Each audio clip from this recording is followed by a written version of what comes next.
Hi, everyone, and thanks for joining us tonight. I hope you're all safe and healthy on the first day of April, and looking forward to longer and warmer days ahead. My name is Chris Omachi, and I'm from the class of 2012, and I'm coming to you tonight from Brooklyn. I was pleased to be asked by the Alumni Relations team at Bowdoin to participate in tonight's event by introducing my friend Lidey Heuck. I'm very happy to be an active alumnus of the college as a member of the Bowdoin Alumni Council, a volunteer with the Career Exploration and Development Department, and a member of the Collectors Collaborative at the Bowdoin Museum. If you're interested in any of these groups or in getting more involved as an alum, feel free to reach out to the alumni office. Before I introduce Lidey, a few housekeeping details. Closed captioning is available tonight and can be accessed by the buttons at the bottom of your screen. We will be recording tonight's event, so you can always revisit it if you missed a step as Lidey is cooking, or if you want to share it with friends. This will be posted to the Connect page of the Alumni, Family, and Friends section of the site. It'll also live on the Bowdoin YouTube channel, and we'll also be sharing the link out to everyone who registered. After my introduction, I'll leave the screen to Lidey, but I'll help monitor the Q&A function, so please feel free to submit questions, and Lidey will do her best to answer as we go along. So with those details out of the way, it is my pleasure to introduce Lidey Heuck from Bowdoin's class of 2013. Lidey and I met right at the beginning of her time at Bowdoin when she was a first year and I was beginning my sophomore year. She lived in Coleman and I was in McMillan House, so we were connected through those affiliate events and parties right away. We stayed friends throughout Bowdoin and continued to cross paths in Brooklyn quite often with many shared friends. It has been a pleasure watching Lidey's career blossom, and it's worth highlighting her professional path here. As you probably know by now, Lidey is a chef, recipe developer, and food writer. After graduating from Bowdoin, she began her career working as Ina Garten's assistant, testing recipes and managing social media for the Barefoot Contessa. Lidey is now a monthly recipe contributor to the New York Times Cooking and the author of her own food and lifestyle blog, lideylikes.com. And I recently learned that Lidey will be partnering with Ina again next week for a conversation with Aaron French, creator of the Lost Kitchen restaurant in Maine, for a release of Aaron's new memoir, Finding Freedom. Lidey worked with Aaron last summer at the Lost Kitchen, and you can find a link to the virtual event at Lidey's recent Instagram post. Tonight, Lidey will be walking us through making both Skillet Chicken Parmesan and Molten Chocolate Mug Cake. So without further ado, please join me in welcoming Lidey.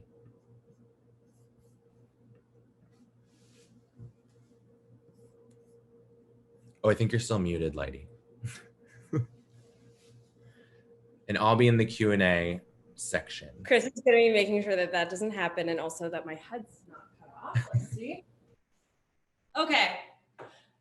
Thank you for that introduction, Chris. That was really nice. And thank you for the plug to my Instagram as well. I am so excited to be here cooking with everyone tonight. I did a cooking class with Bowdoin alum in, I want to say it was April of last spring. So it was when we were all kind of new to virtual events.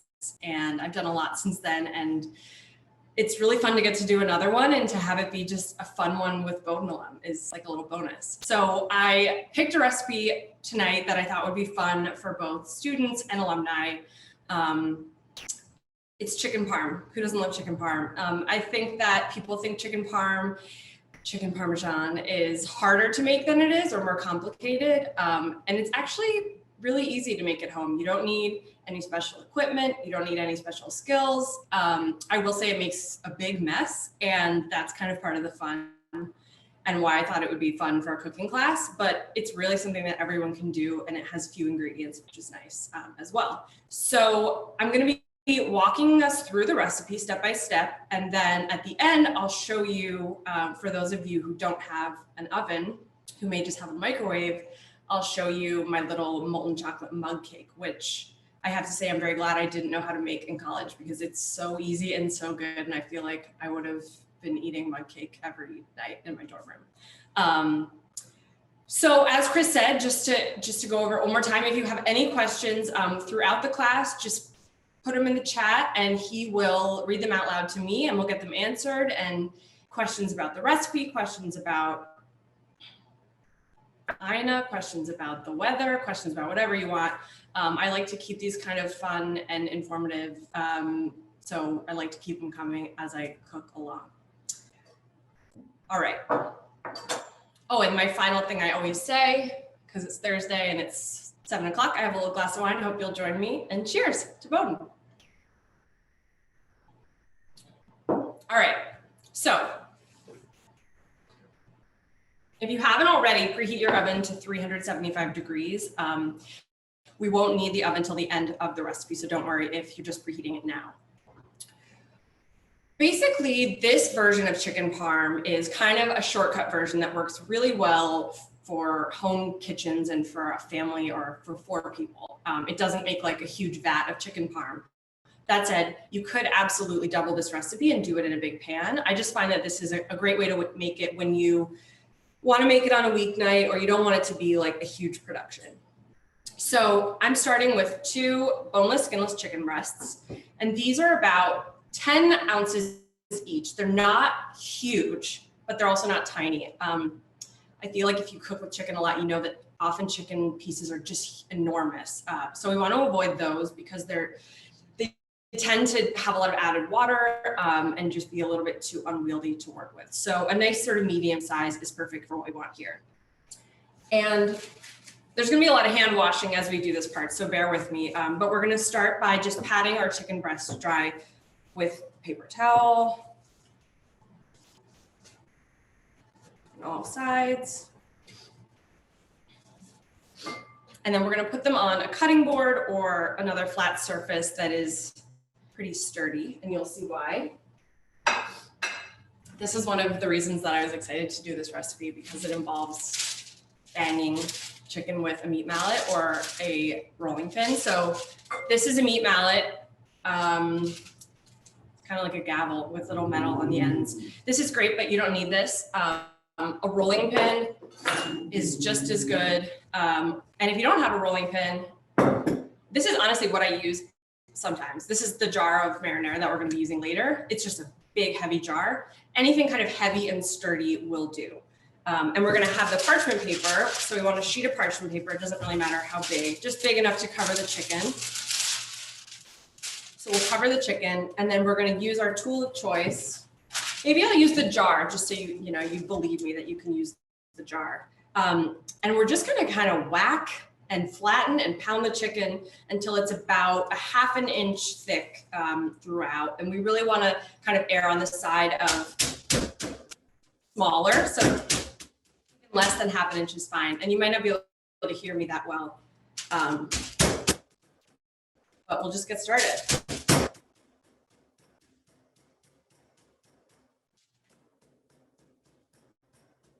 This is really loud.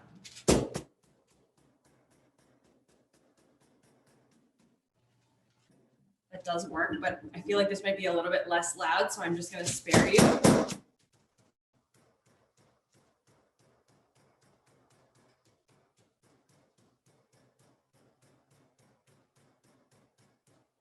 And you can feel it. One thing I do is I always kind of stop and see how thick I am, because you don't want to ever shred or tear the chicken.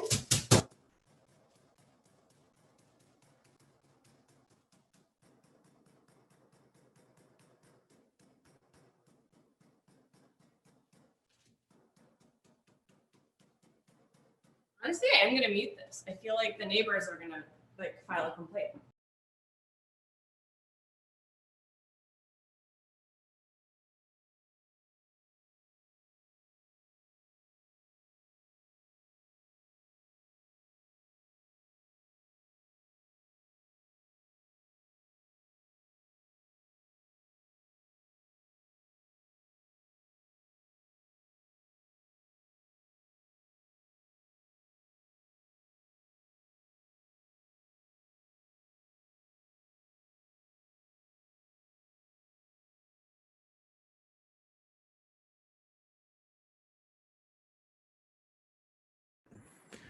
Hi, everyone. It's Chris. While Lidey is muted, I'm just going to jump in with a reminder that our question line is open. And feel free to ask anything about the recipe tonight, but also any other general cooking questions. Lidey has so much experience now at this point with making recipes and obviously cooking. So she's a wealth of knowledge. And also any questions you might have about her time with Ina, now's the time. Oh, thank you, Chris. Oh, we're gonna have a sweat. Maybe next time I'll do one of them. Let's just show you on the other one. But so when you lift back the paper, I'm gonna just toss it.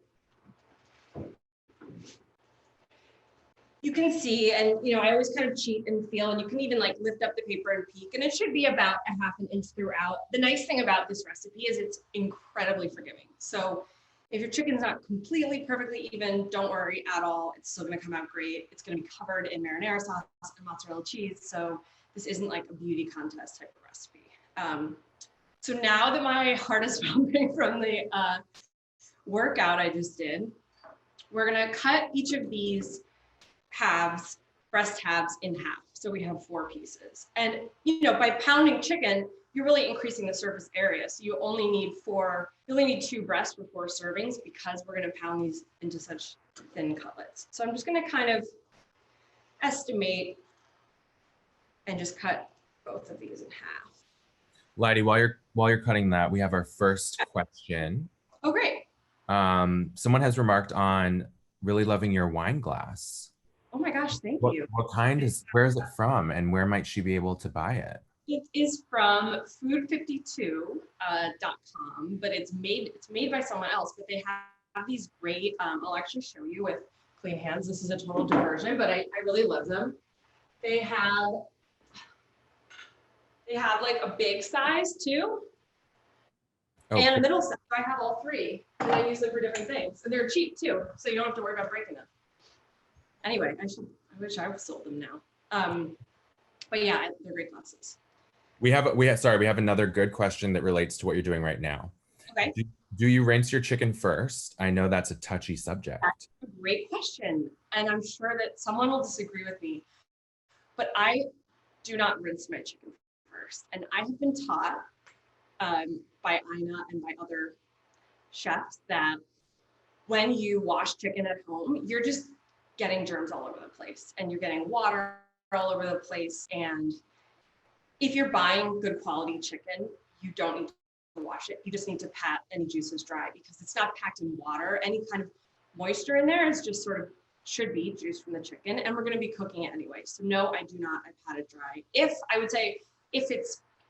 There would be an exception maybe if I felt like I needed to for any reason. I don't like get into specifics, but if I feel like there's some special reason that I need to, I will, but typically no, I don't.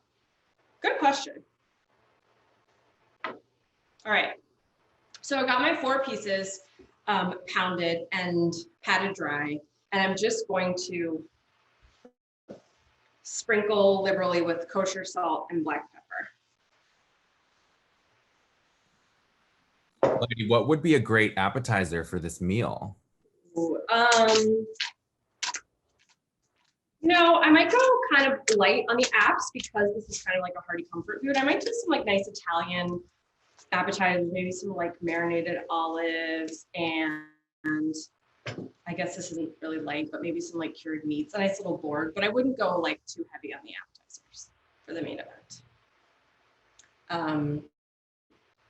Okay, great questions. So got our chicken seasoned, and now we're gonna set up our breading, which is kind of the messy, fun, hopefully fun part of this recipe. So I'm gonna take the chicken and just put it where you can't see it, but I promise it's there.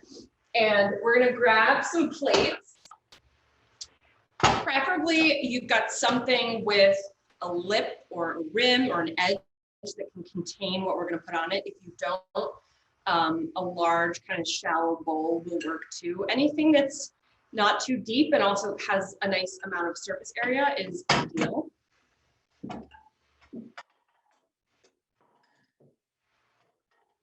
And we're gonna want 4 plates.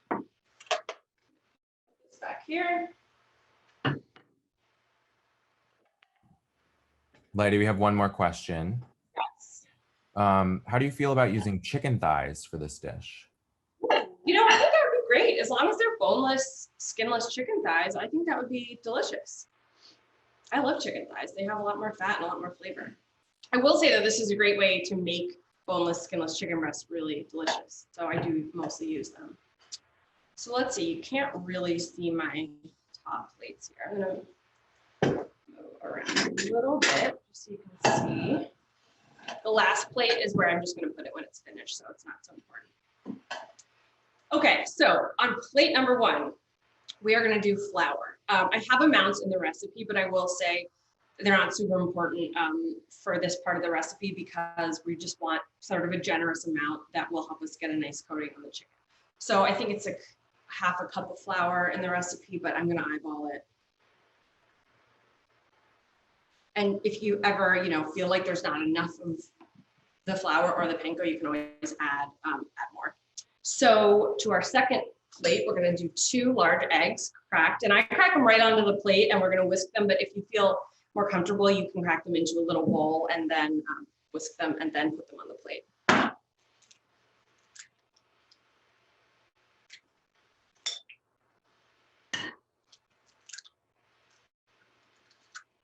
Perfect. So then we'll just give them a nice whisk, and you don't have to go crazy. You basically just want to kind of whisk until you've got a uniform yellow color and all the eggs, the yolk and the whites are combined.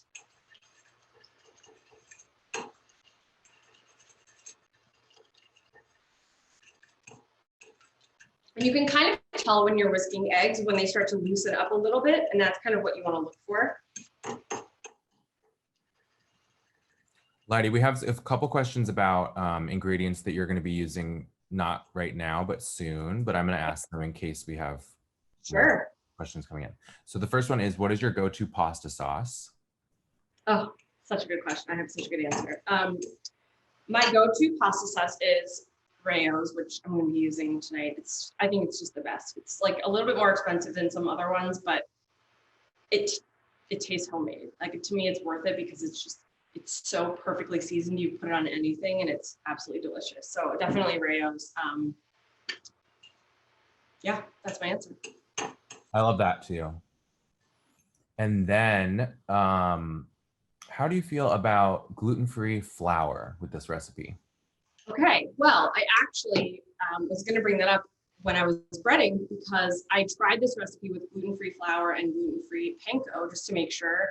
Because I think a lot of times people recommend something and they'll say, oh, we'll just throw in gluten-free flour and you can make it. And I felt like I should try. And it worked great. I used like Bob's Red Mill gluten-free 1-to-1 flour, something like that. And the only difference I will say is that the panko breadcrumbs were bigger. The gluten-free ones were like bigger pieces and they didn't stick to the chicken as well. So it was like a little bit harder to kind of press them on, and you'll see when we get to that point. But it works like we couldn't even really tell the difference. So I made half with panko or half with gluten-free and half with regular, and it was great. So absolutely you can use gluten-free flour and panko in this recipe.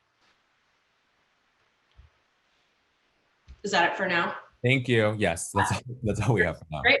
Okay. So final plate, speaking of the panko, is you know what? I will measure this one only because it's a little bit of a ratio thing going on. It's going to be 1.5 cups panko and then 1/3 cup grated Parmesan. So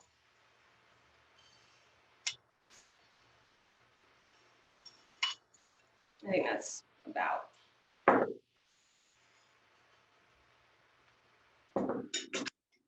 And then our Parmesan. And I'm using, I don't always say this, and you don't have to follow my advice, but I use like freshly grated Parmesan for this recipe. Like I bought a block of Parmesan and put it in the food processor. Because it's called chicken Parmesan, I feel like it's one of those instances when you want to use the good stuff. That said, I'm sure it would be great if you didn't. Food processor is a good hack. I hate shredding cheese. Yeah, it's a really great hack. You just put it in and it's really loud. So I'm glad I didn't do it on camera, but it works like, it makes it grated like round too, where you buy it in the big canister, which is kind of nice. It's not like shredded. Okay, great. And I just want to say, I will be washing my hands a lot, but right now everything I'm touching is kind of going to go into the chicken and then be cooked. So in case you're worried about that. So then I'm just going to kind of toss lightly, try not to make a mess, to get the panko and the cheese sort of mixed in. And this is where the rim of the plate really comes in handy. And mine's also like right on the edge of the table, which is kind of precarious.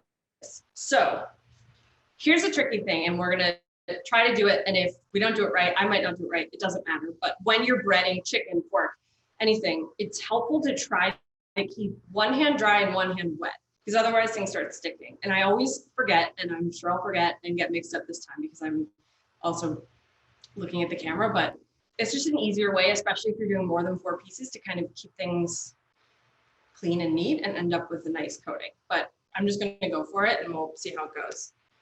So got 1 piece of chicken. And by the way, sometimes this happens. I'll just show you, like this one, a little bit is coming apart. If you kind of bang too hard and your chicken was a little bit torn, totally fine.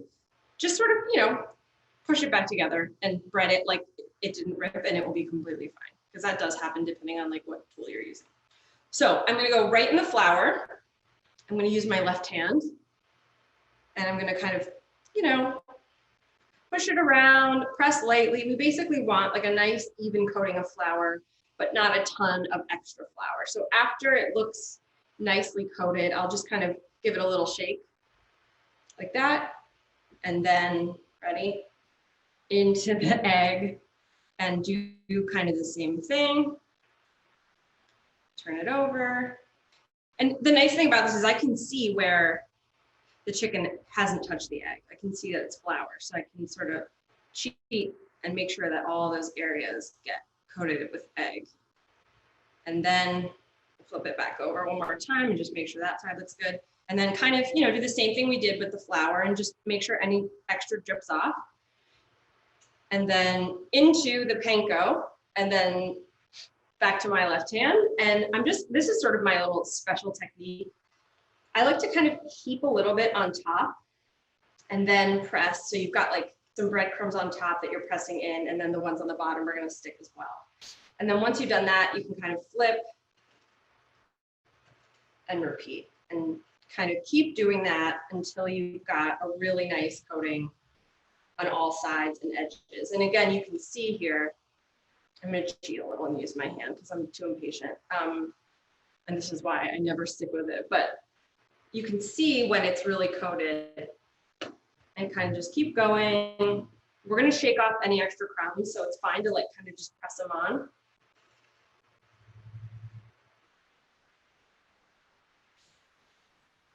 Lidey, And then, yeah.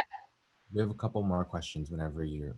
Yeah, last thing, and then I'm just going to kind of be doing what I did, is shake it off, put it on the plate, and we'll just keep going with the other ones. Ready for you, Chris. Okay, cool.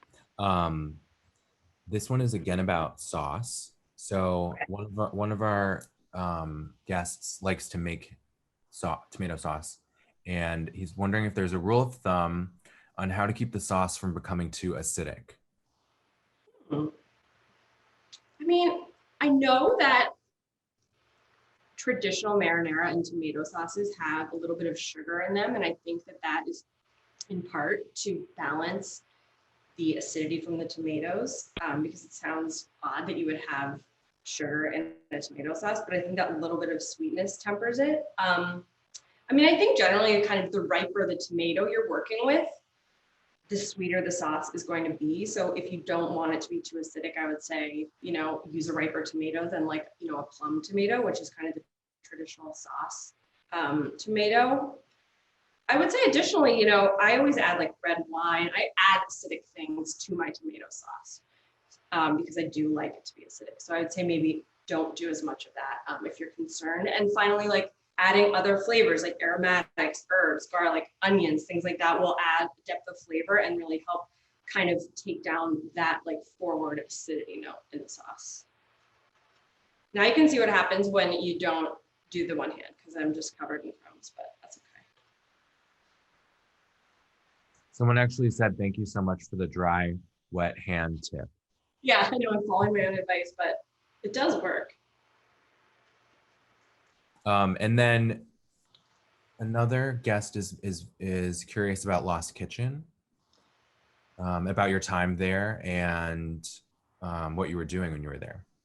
Well, it's funny that I'm doing this right now because one of my primary jobs this summer was I made the fried chicken that they served at their weekend lunches, and it was a lot of breading chicken. I would do this, but like with 200 pieces of chicken.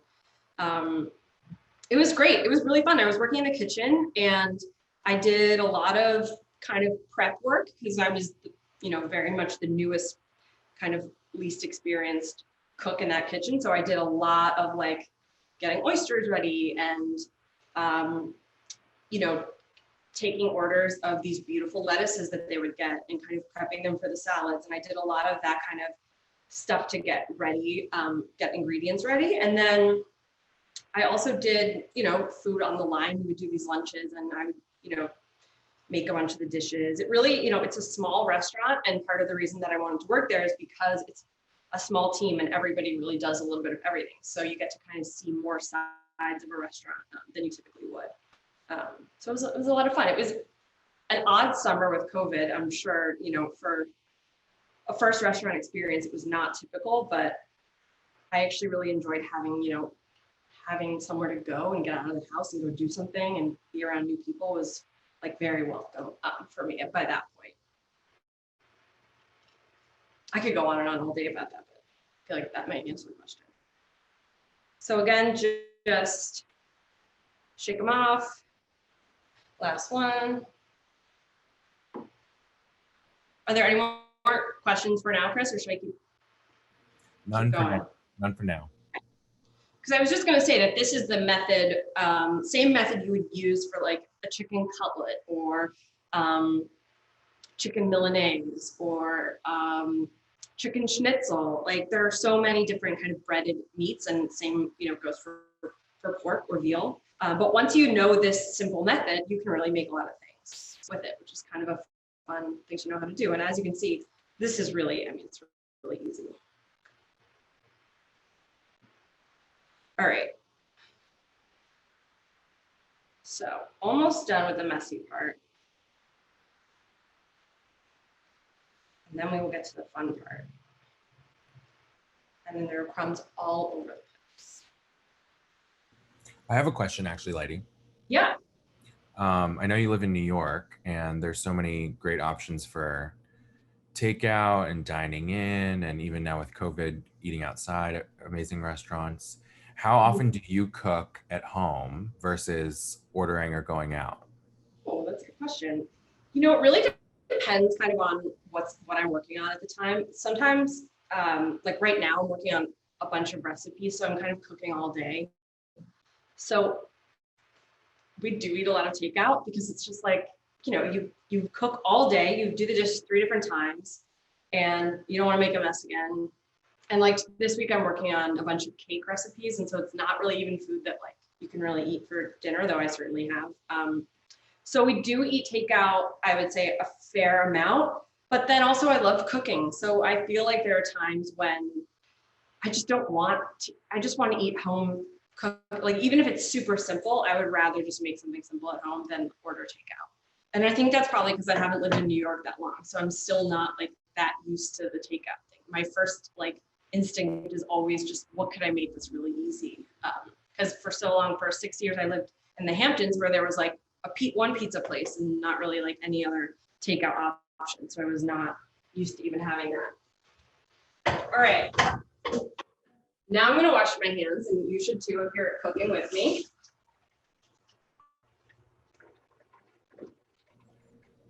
Maybe if you're not too far away, we can still hear you. Yeah, I can hear you.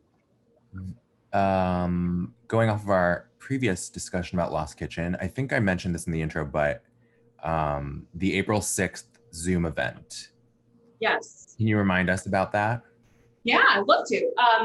So Aaron French, who's the chef and owner of The Lost Kitchen, wrote a memoir, which is coming out on April 6th. And my former boss, Ina Garten, I actually don't know how it came about, but is going to be interviewing Aaron, and they very nicely asked me to be a part of it. So it's going to be like kind of a virtual chat between the three of us about mostly the book and Erin's story. The memoir kind of tells her story of growing up in Maine and how she kind of came into the restaurant industry almost like by accident. So I think it'll be a lot of fun. And if you buy a ticket, I think you get a copy of the book. And it's a very, if you like Maine, then you probably, you like reading about all the different places and I don't know, learning a little bit more about Erin's story, which is a really interesting one. And people can register through? There are links. Maybe I could figure out how to get a link to everyone. I could send it to Rody or we could put it in the chat somehow. But the links, actually, if you go to the Lost Kitchen's website, I think it's findthelostkitchen.com. She has links to a couple different places you can buy tickets through, like independent bookstores, but it's all a virtual event. I would love to have some Bowdoin people there. That would be fun. Okay. This is the part where I'm going to try really hard not to set off the smoke alarm. I've got this little stove here, which is just easier, I think, for me with the camera. And I'm going to try this. Let's see. Is that really loud, Chris? No, I think that's okay. Really? It's on now? Yeah. Oh yeah, I can't hear it at all. Oh, amazing. Okay. So, big skillet, 12-inch skillet. If you don't have a 12-inch skillet, you can use a smaller 10-inch skillet, but you may want to kind of transfer everything to a different pan to bake. And we're going to heat up the skillet on like medium heat. One thing with chicken cutlets that I kind of have learned from making them over and over is that you always want to err on less heat. It's really easy to get the chicken cutlets brown before they're cooked through. And I think it's just better to cook it kind of medium low heat. It'll be cooked through perfectly. It'll be nice and golden brown and crispy. And you won't have to worry about it cooking too quickly. And I made a note, I think, in the recipe instructions or in the equipment list about the kind of oil that you can use for this recipe. So typically I would use olive oil, but I will tell you that olive oil has a low smoke point, which means if you are getting up to like a medium heat and the pan's been on for a while, olive oil can start to smoke really quickly.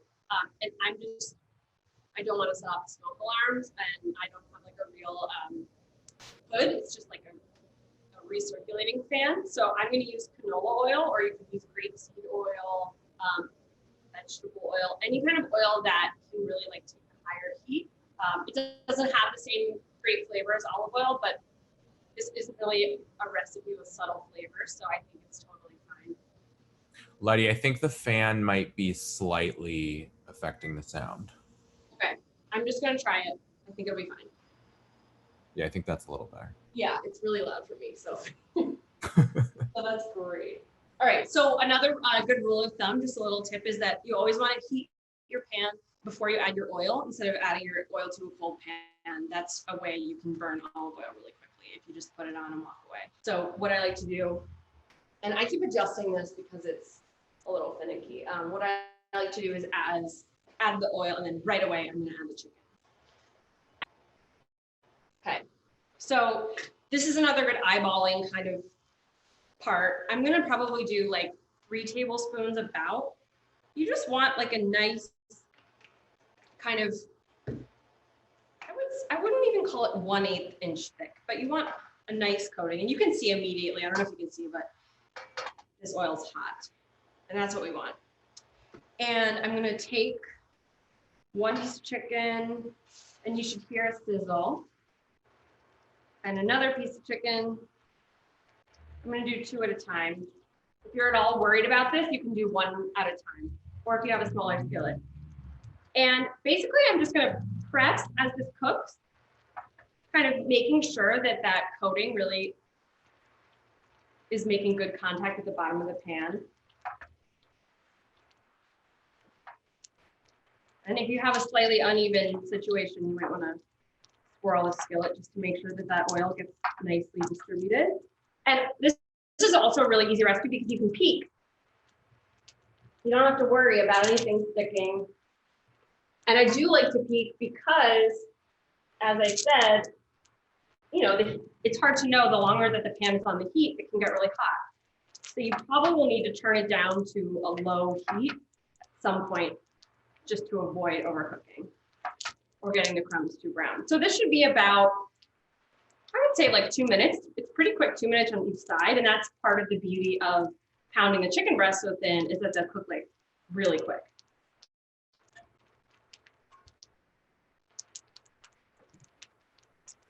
And also because we are going to put the whole thing in the oven for 10 minutes, you really don't have to worry too much about, just checking for smoke. You don't really have to worry too much about undercooking your chicken. It's so thin to begin with. It's going to go back in a hot oven. So this is really a pretty foolproof recipe and great. I think it's like a great recipe for beginners because you actually use a lot of different skills, but I don't think any part of it is really challenging. All right. So I'm going to flip because I can see how brown mine are getting. Yours might take a little bit longer, which is totally fine. This one's like ever so slightly too dark, but it's going to be totally fine. And we'll just let those cook and really just keep playing with the heat. Don't be afraid to kind of see how it's doing. If you turn it down and the pan's cool down, you might want to crank it up and just keep going. It's almost like pancakes. You know, you don't just leave it on the same heat the whole time. And give them another press.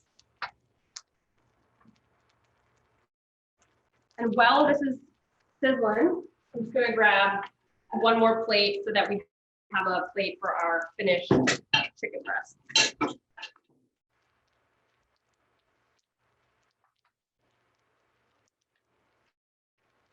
Yeah, so now they're going a little more slowly.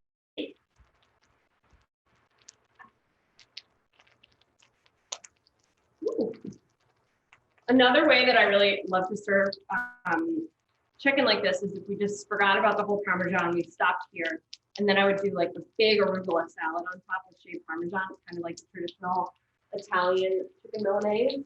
It's really good. Big squeeze of lemon juice. Honestly, this is not that different from making chicken fingers too. So you could, if you can make this, you can make chicken fingers.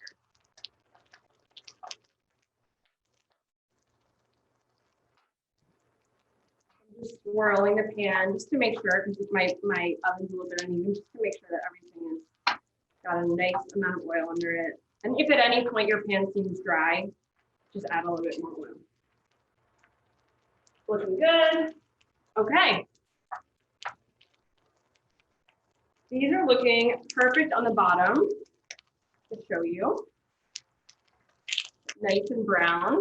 So I'm going to just take my little spatula and take these right off the heat. Oh, you know what? I was going to put a paper towel under just to catch any of that extra oil. And then I'll do a little bit more oil and we'll just put the other two right in.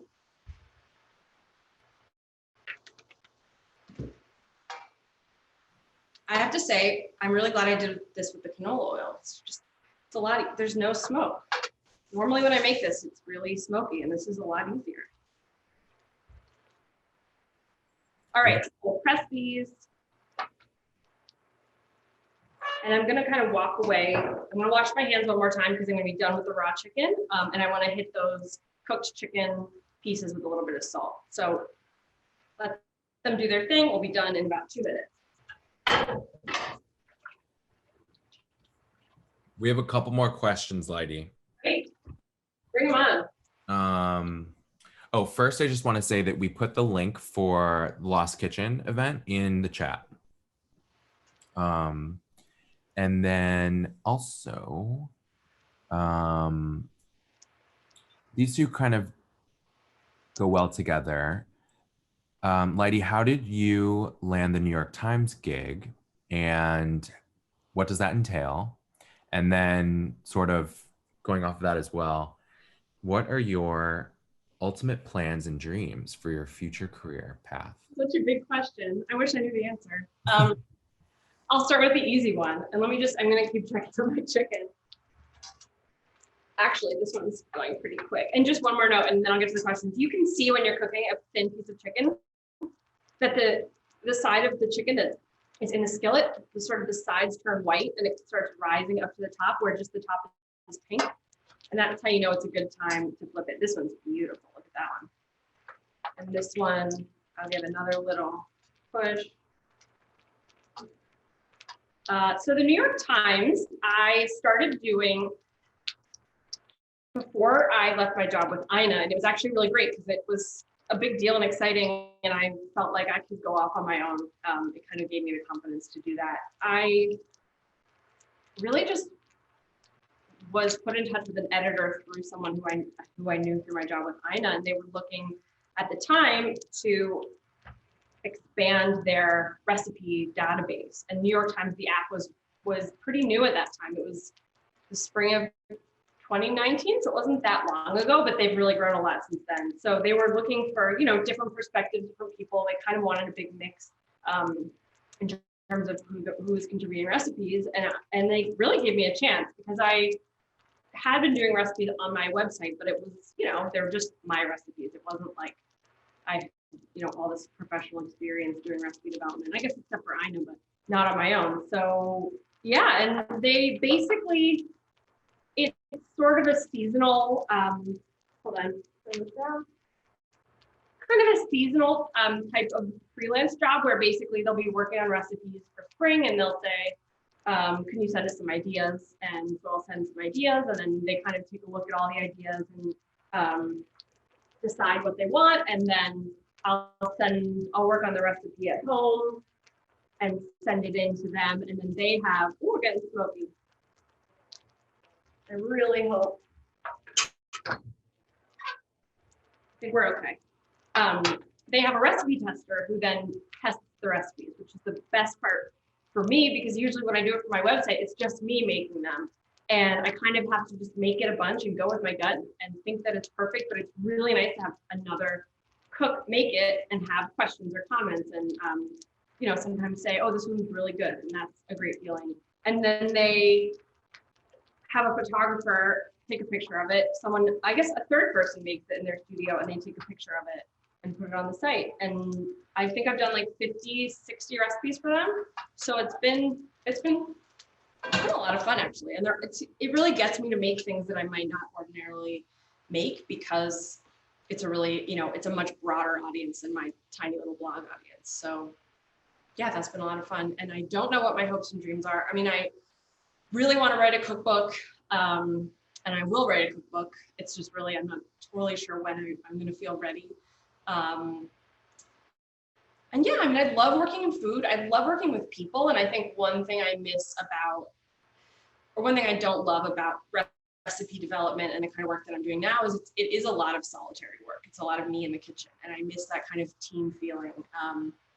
And especially being able to like bounce ideas off of one another, and just there's like a camaraderie that isn't there when it's just you in a kitchen making, the 10th batch of muffins and trying to compare them. So I would love to work in food in a way where I can work with more people and still do something that's really fun and creative. So I hope that answers your question. Well, we also have a note that says, this first part I'm saying, even though you might be cooking alone, someone wrote in that there are many alums who follow your website and love it. Oh, that's so nice. Well, thank you for reading. It's funny when you have a website, and I'm sure other people can relate, you spend so much time working on this thing and you put it out there, and it's like, you kind of just say, okay, here you go. And you don't see, besides comments and the occasional, like someone telling you that they made it, you don't really ever have a sense of how people are interacting with it and how it's affecting people. So it's always really nice to hear someone say that, because sometimes it feels like you're just sending something out into the ether and like, hoping that anybody looks at it. Okay. Are there any more questions? We do have a couple, but I don't want to, let me know when. Yeah, let's do this. We'll get it in the oven and then we'll have a couple minutes. Yeah, perfect. So by the way, I just have my skillet over here. I haven't put it in the sink or anything because we are going to be using it, but I want to put it somewhere where it's off the heat so it can cool down for just a minute, and you'll see why shortly. Now it's the fun part. So we're going to grab our mozzarella. Hopefully you have a nice ball of mozzarella like this one. This is a ½ pound. Again, I mean, is there such thing as too much cheese? I don't know.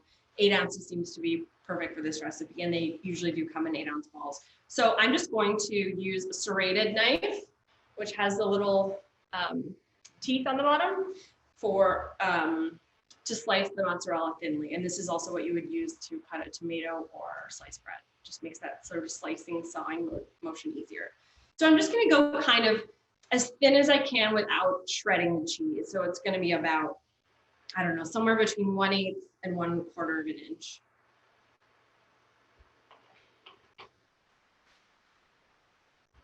And one thing I'll just mention about mozzarella, because I think it's an interesting point, and I didn't know it until somewhat recently, is I think I've always thought that fresh mozzarella was better for everything than shredded mozzarella. Like if you had the choice, you would never go with shredded mozzarella that comes like in the bag. But actually, there's a big difference, and depending on what you're using it for, you want to choose one or the other. So this chicken parm is going to go into the oven just for a few minutes, just until the cheese melts. And that is all you ever want to do in terms of heat with mozzarella, because the longer fresh mozzarella, that is, the longer fresh mozzarella is in the oven or in a skillet, it's going to become really nice and soft, and then it kind of gets seizes and becomes stringy.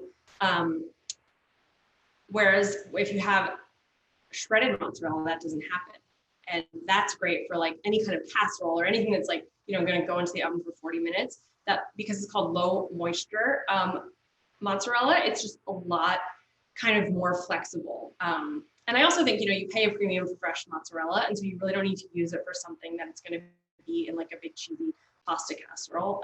It's also great to obviously to use, you know, just to use in salads or eat it raw. But I do like using it for this because I feel like it elevates the chicken parm and it looks really nice. And I'm just careful not to leave the whole thing in the oven for too long. So that's my spiel about mozzarella. And if you get to the ends and you have like any little pieces that you couldn't quite get, just cut them up. And then we're going to take our skillet. If your skillet's still really hot, you know, just be careful. And I'm going to take a clean paper towel and I'm just going to wipe out any of the kind of brown crumbs and oil that are left behind. And again, this doesn't have to be perfect, but you kind of want, you know, a clean slate. Lidey, I'm just going to give you a time check. It's 7:50. We're going to go a little over, but not too much. I'm just going to reach over here because this is almost going in the oven. Okay. Marinara. Ooh. Got it. I'm going to eyeball this. It's a ½ cup. You don't want to go too, you know, you don't want to eyeball and go crazy because we want a nice thin layer. So just spread it out. Perfect. Again, doesn't have to be perfect. It's okay if there are little gaps. Just spread it out so you've got a nice base. And then, isn't this fun? Then take chicken pieces and arrange them right on top. And you may find, depending on, you know, every piece of chicken is going to have a slightly different shape. You may find that you need to cut these a little bit to fit. This time I didn't, but other times I have. It really just depends on kind of how the chicken pieces fit together. And if you didn't have the big skillet and you're doing this in a 10-inch, what I would do here is I would take a baking dish, any kind of like a square or rectangular baking dish, and just assemble it in that instead of the skillet. Okay, so now we've got our chicken in. I'm gonna do more. I'm gonna do about a cup, I think. And I like to sort of cover most of the chicken breast, but leave a little bit towards the edges, and I'll show you what I mean, uncovered. So you can still kind of see that crispy panko. And then you can use a spoon or a spatula, just spread it around. We don't want this to be like so heavy with sauce that it's drowning everything. Just enough to kind of get a nice layer covered.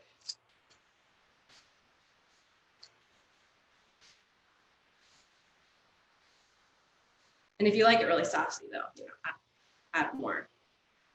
Perfect.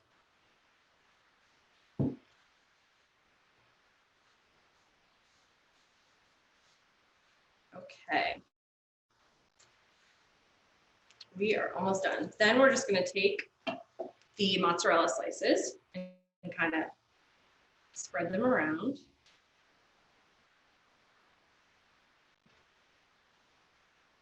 You can go, you know, you can go over the sauce if you want, over the edges if you want, kind of freestyle it. But try to get it, you know, as much as you can reasonably in one layer, just so that everything is sort of melting at the same rate. One for the cook, two for the cook.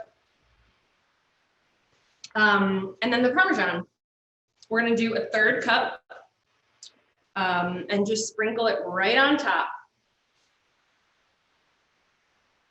And this is, I mean, this is it. So it does take a little while to get it into the oven, especially when, you know, I'm chatting away, but really only using, it's a one pot dinner and not a ton of ingredients. All right, so I like to make sure to get a little bit on these edges too of the chicken so that Parmesan will melt. And this is going in the oven. So I'm just gonna put it in for like 5 to 10 minutes. It's really going to depend on your oven, on how thinly you slice the cheese, and kind of how quickly you got it together after you finish cooking the chicken. Because sometimes, like, you know, if the pan cools down, it may take another couple minutes. So I'll keep an eye on that, and we'll come back to it. And in the meantime, I'm happy to do a couple more questions. Awesome. And also, I mean, I guess I can show you how to make the cake while we wait for the chicken, because I assume no one's going to be diving into their cake right away anyway. That's a good idea. We can kill 2 birds with 1 stone. Yeah. Well, let's do a question first. Okay. Can you describe some of your favorite easy weeknight meals to make when you're not in the mood to cook? This is a great question that I would also like to know the answer to. I feel like this is a great question that is for me. One that I make a lot is, it's funny that I keep bringing up the marinara sauce, but one that I make a lot is chickpea pasta. Banza is the brand that I like. Chickpea pasta with marinara and a full box of baby spinach that I wilt, and then I add the sauce, and then I make the pasta, toss it in with Parmesan.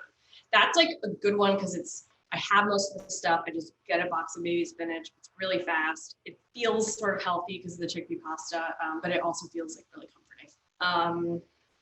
Other ones. The way that I make salmon, if I want a real dinner, but I really don't want to like cook fish or deal with a big mess, is I'll do it on a sheet pan with kind of like a spice rub.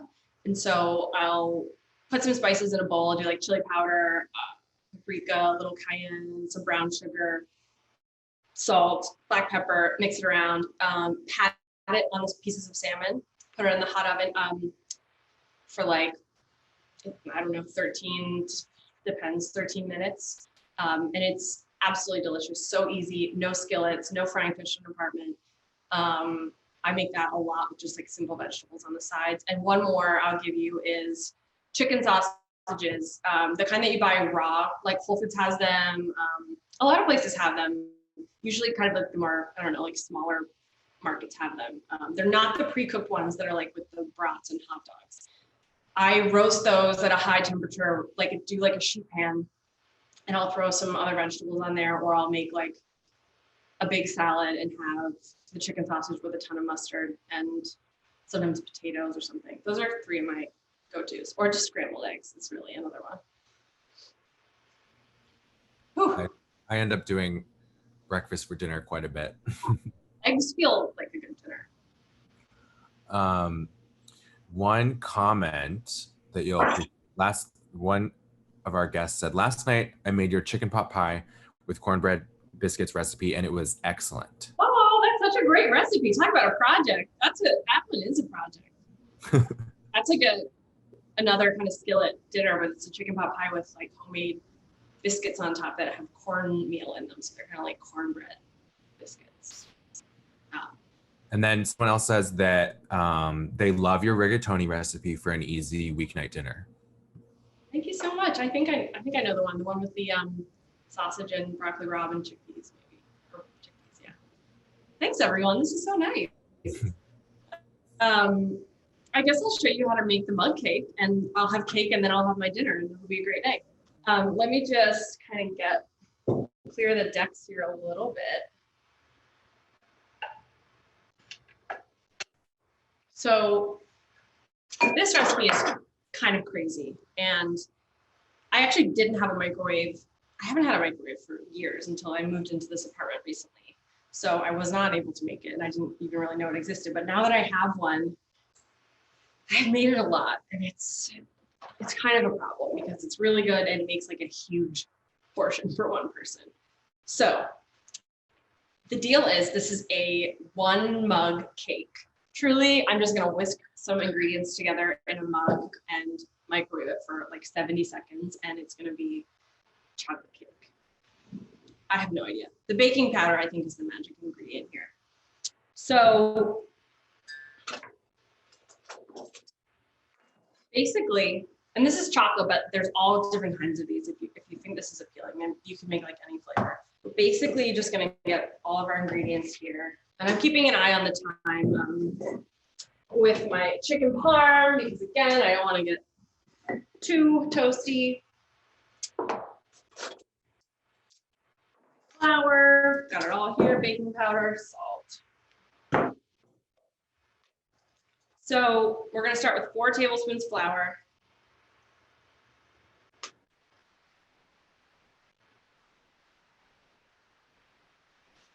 Always make sure with flour that you're not doing, a heaping, whatever it is, cup, tablespoon. You want to make sure you're doing the right measurement. It's very easy to measure too much flour.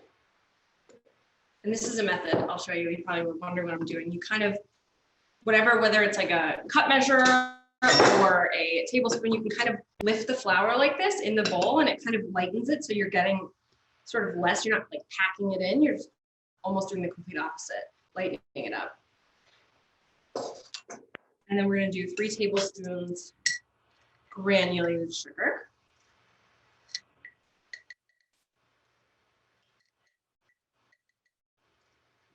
This is really, it's a nice diet meal that I'm making for everyone here tonight. 2 tablespoons cocoa powder.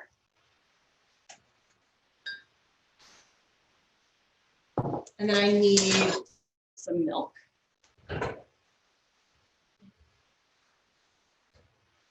So I think in this recipe, I call for whole milk, but all I have right now is 2%. And let me tell you, 2% works. You can make this dairy-free, do it with almond milk, oat milk. Really, you just need the liquid, and, kind of the richer that the milk is, the richer the cake will be. So we'll do.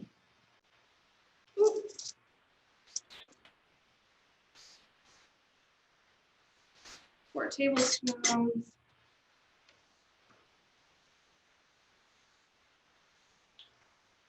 Okay. Knew a spill had to happen at some point. And then I'm going to do a pinch of salt.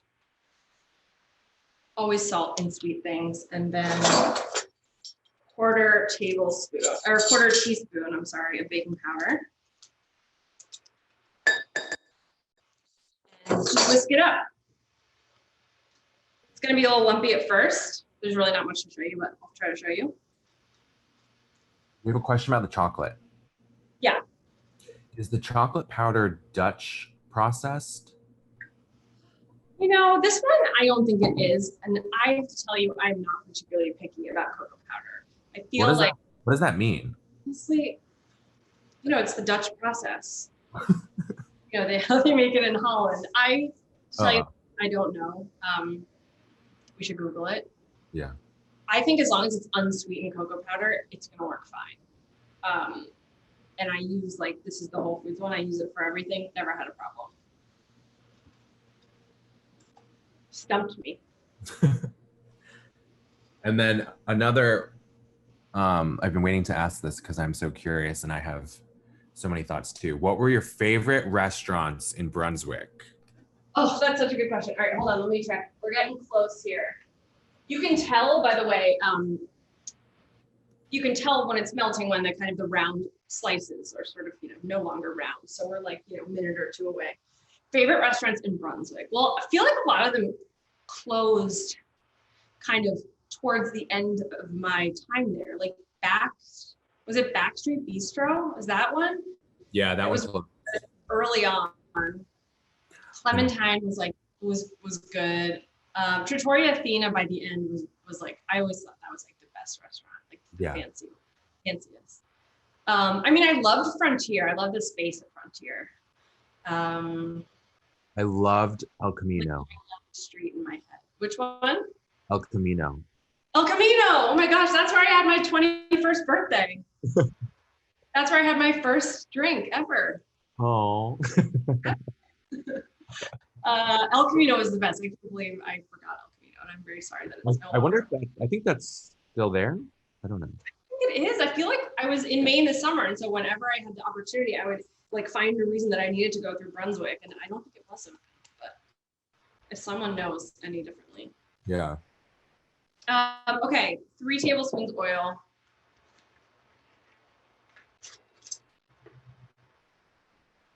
Also Frosty's donuts, wild oats. I mean, it's really Big top. There's so many different categories too. Big top. Wow. The questions have saved us because two people have said El Camino is gone. That is so sad. It's so cool. And not just, best restaurant. That's one of like the most sort of unique and special restaurants I feel like that anywhere. There's nowhere like it. Sad. I agree. It was such a unique environment. Yeah. And the food was good too. The food was amazing. Right? It was good, yeah? Yeah, I loved it. Okay, now I have cake batter.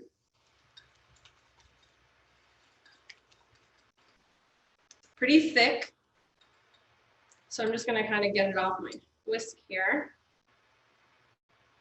And you know what? I'm gonna grab that chicken parm. Because it's looking good. Look at that. Very hot and heavy, but hot and heavy. But I can speak for everyone in saying that looks incredible. We're gonna let it sit for just a second. I don't know. Now I don't know what order to do things in. I think I'm gonna let it sit just for a second while I put this mug cake in the microwave. This is a real cooking. So truly that's it. And I'm gonna put it on 70 seconds and we're gonna have cake.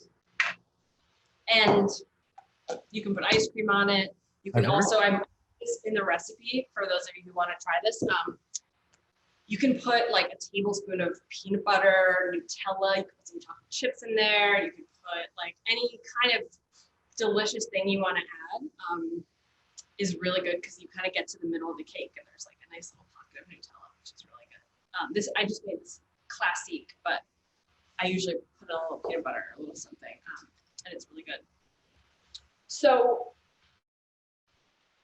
I guess I'm just gonna wait. This is gonna be done in 30 seconds. In the meantime, I am gonna grab a little bit of fresh basil for our chicken parm.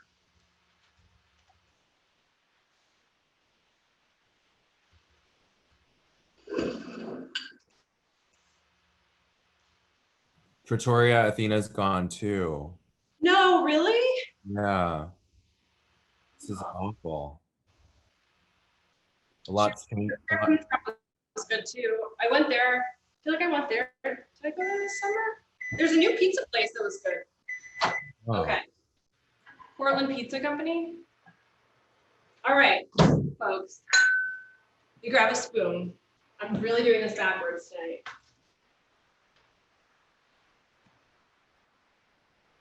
This is a molten chocolate cake. Wow. I've never seen anything like this. Yeah, it's crazy. The one thing you don't want to do is overcook it though, I'll say. The kind of moltenness is very important. So err on the side of like, even try it for like 60 seconds and then see. Wow. It's crazy. I gotta put this down. It's crazy. It's so good. Put a scoop of vanilla ice cream in there. Okay, we're back to the raison d'etre. Here we go. We got our chicken parm. Always make sure when you have a skillet in the oven, leave an oven mitt on it like this so that nobody grabs it, because it looks like you can grab it. You don't want to grab it. Turn our oven off. All right. Last thing I'm gonna do, you can chop basil, you can tear basil, you can do whole basil leaves. This is just a little fancy finish. And also, you know, basil has such a strong aroma. So this just kind of makes it smell like chicken parm in a funny way. I'm just tearing it because I kind of like the rough look of tearing it. And also basil's so delicate that when you cut it, unless you've got a really sharp knife, you're kind of bruising it. So tearing it is actually a little bit more gentle on the basil. And then if you have like, what I like to do is, if I have any small leaves, I'll put like the little, I don't have any, but if I have any small leaves, I'll put the small leaves on whole, which I think is really pretty. All right, couple red pepper flakes, just because like a little kick, totally optional. But I think they kind of look nice too, and they give it that kind of like old school Italian American restaurant kind of feel. And you can do a little black pepper if you want. I love like those little things at the end that kind of just make a dish look really finished. And a little salt, because I can't help myself, but you really don't need any more salt. And that's it. Look at that. Serves one. Delicious. Serves, you know, I feel like 2 people can take this out, but really it serves 4 if you serve it, you know, as part of a meal. I feel like I should do it. Yeah. One last dessert cue. Yeah. How many mugs can you zap at once? Oh, I've never tried more than one. Isn't that funny?